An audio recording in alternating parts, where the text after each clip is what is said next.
The 13 on Your Sidelines Protector of the Week, sponsored by Rand Insurance Group.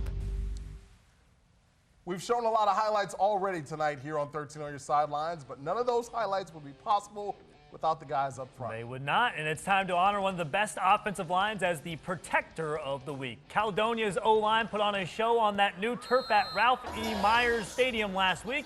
They put up 42 points on the Raiders on the way to a blowout victory. The Scots had 335 yards on the ground, led by CMU commit Brock Townsend. And their quarterback, Brody Bester, was a perfect 13 for 13 with 101 yards and 2 scores. And you can't put up numbers like that without good protection. The starters on the Caledonia offensive line are Western Michigan commit Derek Pennington Jr., Jackson Engelberg, Ali Sala, Ian Fedaway, Tucker Murray, and Jackson Owen. Tonight, the Scots opened up OK Red Play on the road as they traveled to West Ottawa. Caledonia won by a final score of 49-3.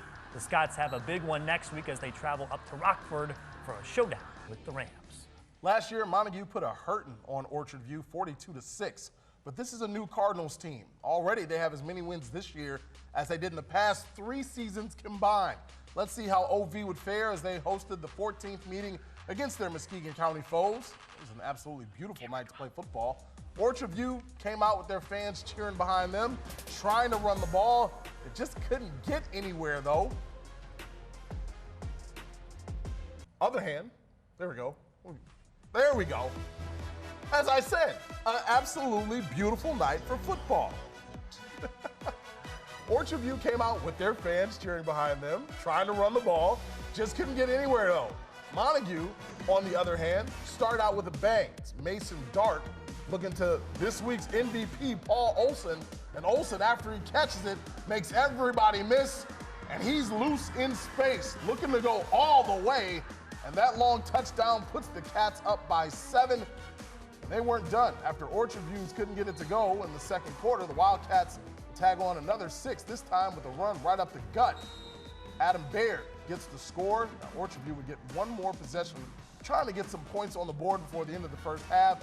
Alexander Field looking to go deep. Check out this bomb, looking for Curtis Scott. He's got a step on his man, but he can't pull it in. Going into halftime, Orchard View trailed 13-0. More of the same in the second half as Montague comes away with a win, 33-8. Heading to Stanton now, where Montcalm Central, or Central Montcalm, hosted the Big Rapids in our CSAA Gold Showdown. Late first quarter, Big Rad's Garrett Foster taking it up the gut, punishing a defender for 2 and an 8-yard score to make it 7-0. Same score midway through the second. Big Rapids goes to the air. Caleb Dabowski all alone over the middle, turning on the Jets to score from 69 yards out. 13-0 Cardinals. Big Rapids shuts out Central Montcalm 37-0. This year, our 13th and final game each week will be picked by you, and with nearly 2,000 votes, the fan vote game this week takes us to Fruitport, where the Trojans hosted Hamilton. The Hawkeyes came in tonight, one of the 5 teams still undefeated in the OK Blue, but they definitely kept up that mojo with a stellar first half. They put up 36 points against the Trojans. Coming into the second half, fueled by some fan spirits, the Fruitport Trojans came out of the gate trying their best, but just got swallowed up by Hamilton's defense. And it didn't take long for Hamilton to put another score on the board. They hand the ball off to Ben Bime, who works his way all the way down the sideline and into the end zone. This pushes the game to a 44-6 score. And it wouldn't be a complete shutout of the second half for Fruitport. With about 3.5 minutes left on the clock, Brandon Dornbros drops a dime in the end zone for Caden Beardsley. But wait!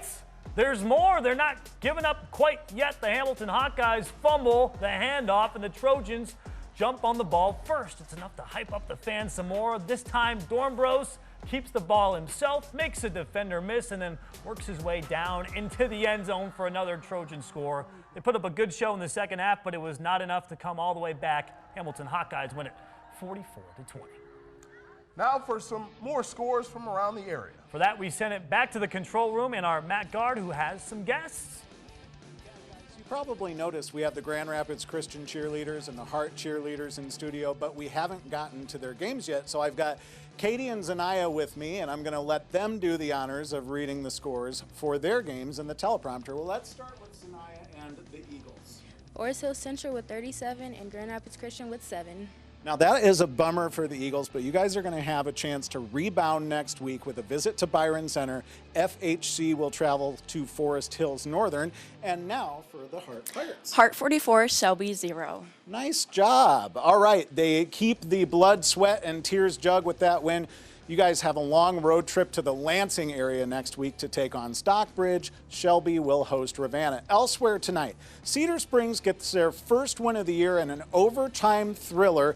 Defense optional. They beat TK 58-52. Granville opened up the OK Red with a road trip to Grand Haven. The Bulldogs win this one 42-20. Allendale looked to remain undefeated tonight as they traveled to Holland Christian. They do just that. 28-13 win over the Maroons. Back to you guys. Thanks a lot, Matt. Stay with us. We're going to have a look ahead to a Saturday slate full of college football after the break.